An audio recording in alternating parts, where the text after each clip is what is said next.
Are you a skip in lawn bowls? Do you know what you should be doing and change what you have been doing? Do you know what you should be training and not how you have been training? So let's dive into this very complex position and let's see if we can't make you be better. Let's go.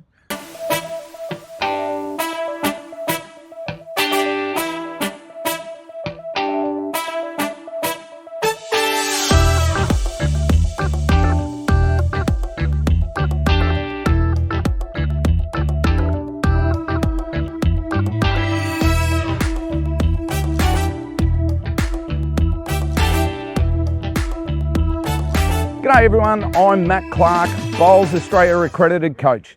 Now in this video we're going to learn all about the skip position in lawn bowls and how we can make you become a better player at this position. But it's not just for skips, it's stuff you can use for everyday bowling. Now the skip position is the toughest position to play in lawn bowls. You've got at least 12 bowls in front of you. You could be 3 to 5 down or 3 to 5 up. You've got to know how to build a head to give you and your team the greatest advantage. Now there's so much involved that I can't get through them all in a 15-minute video. In saying that, I'm going to tackle what I believe to be the most important parts. The first thing that is the most important part of being a skip in lawn bowls is leadership. I've got a few derogatory things to say about this, but I'm leaving it until the end of the video as I might be using a few choice words. So what is leadership? For a start, it's all about positivity. I very rarely get upset with my teammates. Everything I do and say is positive when I'm skipping. You need to be a leader of people, otherwise nobody's going to follow you. A funny story. Now, I was actually told off a few years ago for clapping every bowl, especially bowls that were heavy in weight. Now, I'm a fairly aggressive type bowler and like to play shots that give us the best chance to win ends. So the question was asked, we're not overly happy with you clapping bowls every time they're 3 to 4 metres past the head. My reply was pretty simple. Have you actually seen me play? Back bowl's an absolute gold. Now, nobody plays a bad bowl on purpose. Another thing I say to my teammates is this: don't say sorry unless you purposely put down a bad bowl. Last time I checked, nobody puts down perfect bowls or near perfect bowls. Otherwise, what a boring game it would be. Now, I'll be releasing a video soon about building and reading heads, that's basically a video in itself and I don't have time in this one. Now, the skip is the best draw bowler in the rink. Some might say a shot with 1.5 meters is the most important shot. Well, that shot is basically a draw to a position 1.5 meters through, and it just happens to be that the kiddie's in the way. So most of the drills that we're going to go through today are draw bowls drills with the difficulty turned up a notch or two. So let's get stuck in those lawn bowl drills right now. Okay, so the first drill we're going to look at is the 1 metre to the ditch drill. So what I've actually bought a couple of rolls of masking tape. I've checked with my greenskeeper, it's fine to use. So what you do is you basically make a mark. If we look down the other end, you make a mark 1 metre from the ditch. Now the idea is to draw between the 1 metre mark and the ditch itself. So for this, I'll probably use just 2 bowls to show you. So let's have a look and see how we go.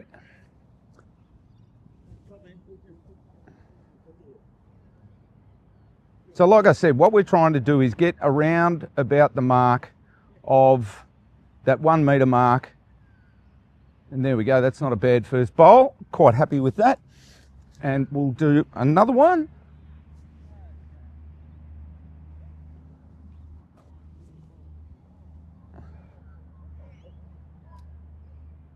So as I said, what we're trying to do is just get that kind of weight to the ditch. This is probably going to go in unless it stays up. No, it didn't. So again, that's all we're trying to do. We're just trying to get used to drawing between the ditch and that 1 metre mark, because as we all know, once the kiddie goes, we know where we're drawing to. So let's have a look at the next one. Right, the second drill we're going to work on today is having random tennis balls up the other end so you can get used to eyeballing pretty much what you're seeing during a game. So as I said earlier in the introduction, you're going to have 12 bowls in front of you. So why would you sit there and practice rolling to the jack with nothing else around? So what I've got, and you've seen them before, half-cut tennis balls, and what you're trying to think of is playing different shots into that head. So for the first shot, for example, I'm going to try and get around that front. So if you have a look on the right-hand side of your screen, I think it'll work out to be, there's a tennis ball on this far side. What I'm trying to do is get around that, because I know I've got room, because I've set it all up, I know I've got room to get around it. As I'm getting around it, I'm also trying to get to the back tennis ball just behind it, so in between the two. So let's give that a go.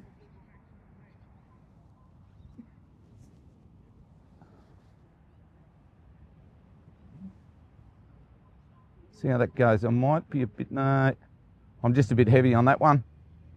Really heavy. So I've got a really short end, so I'm not wasting a lot of time trying to bore the crap out of you while the bowl goes down. I think that one's going to be heavy as well. But again, you sort of get an understanding of what it's like bowling to a head that has different obstacles in the way.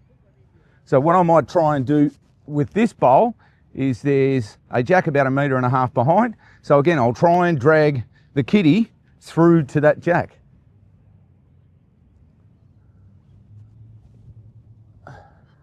Or into the ditch, I don't mind, either one. Come on, get down. Get down hard enough. Oh, there we go. So I've got a bit of the kitty. So again, like I said, as a skip, there's no use in practicing jack to jack or with nothing else around. If you are practicing with friends, make sure you're the last one to put bowls down. So again, you get an idea with your eyes where you need to get around, where you can get around. So again, if you're bowling with mates and they've put down 8 bowls, 4 bowls, doesn't matter. You be the last one to bowl, so you're actually practicing different shots and things like that. So let's move on to the next drill. Righto, for our next drill, what we're trying to do is adjustment in length. So what I've done up the other end is set up 2 tennis balls. One's probably about 3 meters, 4 meters over minimum length.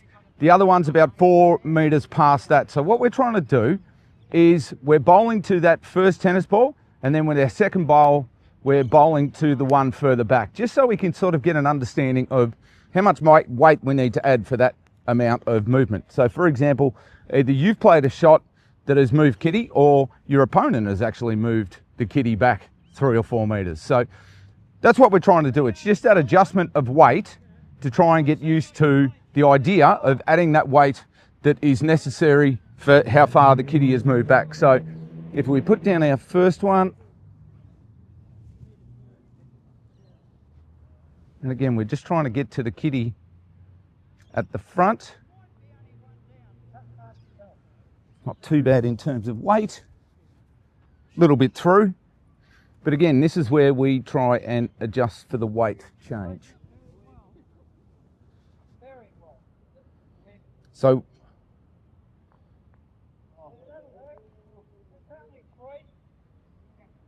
and that one's not bad at all, almost sitting on the tennis ball.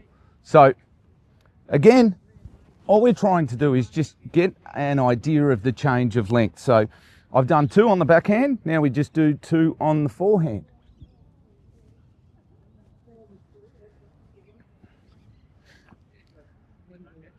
It's a little bit heavy again. Really heavy, almost as heavy as the first bowl on the last one. But let's see if we can't adjust and add another metre or so of weight to that.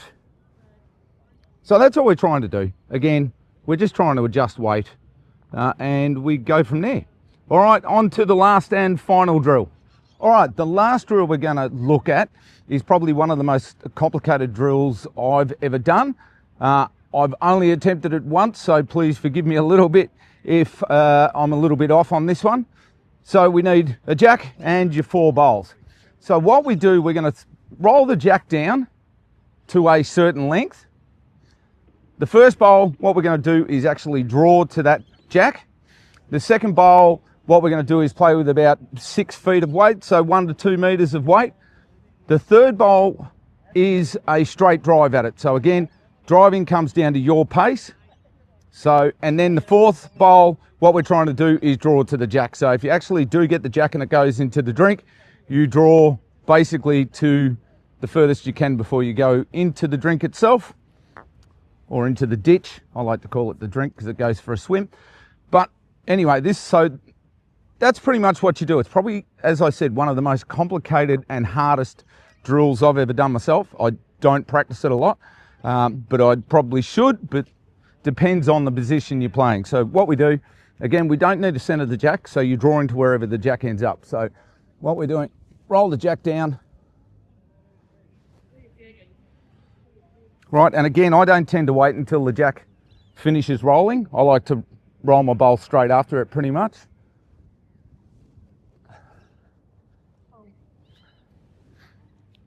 It's probably a little bit heavy on the draw, actually very heavy on the draw. I haven't been practicing my jack roll drills all that much. So what we're trying to do now is, what I'll do is play the same weight, but if you drew to it, you're basically playing 1 metre through, 2 metres through. So just tighten my line up a bit here.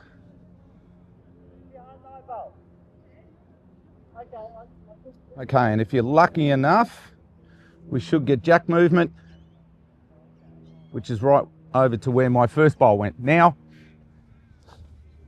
what we do, we drive at it. So again, your pace at what you drive at.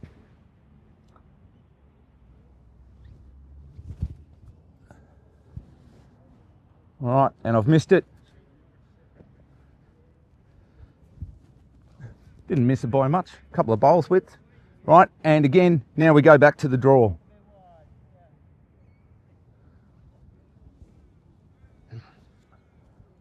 So again, this drill is all about weight adjustments on the fly. You don't have second chances to get it right. And look at that, I've actually drawn straight to the kitty. So, there we go. That's, I don't know what the name of that drill is. Let's call it the really complicated drill. Give that a go. Again, it's not something that you need to practice all the time, but it is handy just to give it a go and see how you go. All right, that's it for the drills.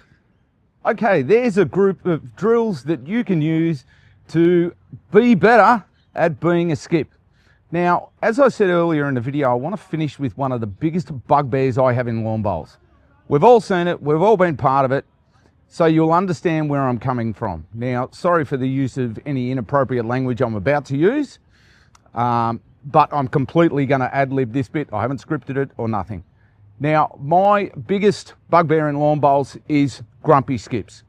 The skips that actually sit down the other end or stand down the other end, waving their arms about and flinging things and turning around and arms crossed, arms folded and shaking their heads and things like this. People like that, or skips that want to play like that, no longer have a place in lawn bowls as far as I'm concerned. If you're not a positive person and you're not encouraging your team, stop playing skip. Okay, this is not the 1980s. This is not everyone's got to be perfect at bowls. If we're all perfect at bowls, it'd be a very boring sport. So a lot of clubs are now taking on the theory that if you want to be a grumpy skip and you want to be a skip up the other end that carries on and doesn't encourage teammates, you're no longer going to be a skip.